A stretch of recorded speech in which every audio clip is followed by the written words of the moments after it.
নমস্কার বন্ধুরা, আশা করি তোমরা সবাই ভালো আছো। আজকে আমি সন্ধ্যের স্ন্যাক্স হিসাবে ডিম পিঠে বানাচ্ছি। তার জন্য আমি এখানে 1.25 বাটি চালের গুঁড়ো নিয়েছি, 2টো ডিম নিয়েছি, আর পেঁয়াজ কুচি নিয়েছি, আর কুচনো কাঁচা লঙ্কা নিয়েছি, আর স্বাদ মতন তো নুন, ওটা তো আমি দেবই। তা আমি এবার রান্নাটা শুরু করব, তোমরা প্রথম থেকে শেষ পর্যন্ত দেখো। এবার আমি মিশ্রণটা কিভাবে করছি। প্রথমে একটু লবণ নিলাম স্বাদ মতন, তারপরে এই ডিমটা দিচ্ছি। ডিমটা একটা দিয়ে আস্তে আস্তে আস্তে আস্তে ভালো করে ফেটিয়ে নিচ্ছি।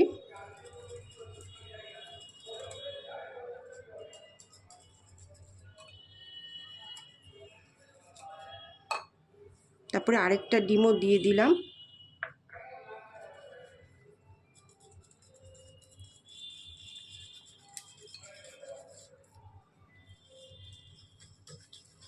এবার আমি সামান্য জল দিচ্ছি, এটা নর্মাল জল।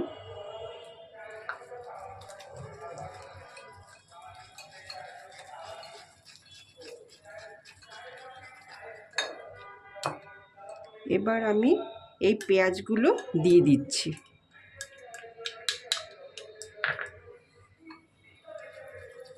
ভালো করে মিশিয়ে নিচ্ছি পেঁয়াজগুলো।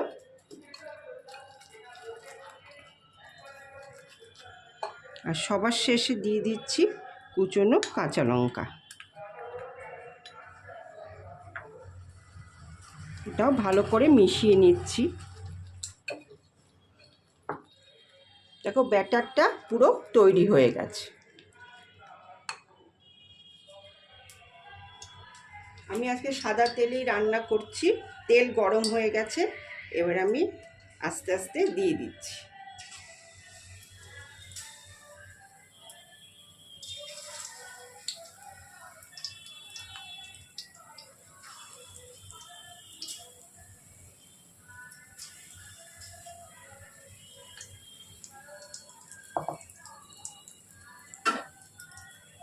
আমি উল্টিয়ে দিচ্ছি।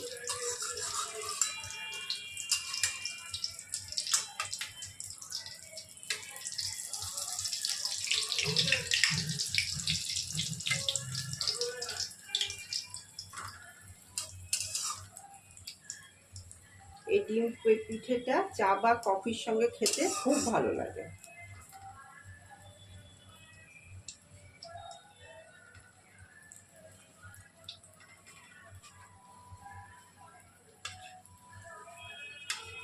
আবার একটু উল্টিয়ে দিচ্ছি।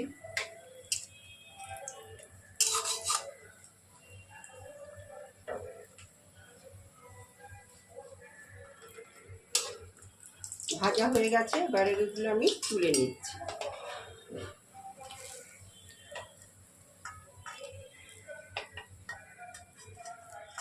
তৈরি হয়ে গেল ডিম পিঠে। তোমরাও এরকম করে বানিও, আর খেতে কেমন হয় আমাকে কমেন্ট বক্সে জানিও।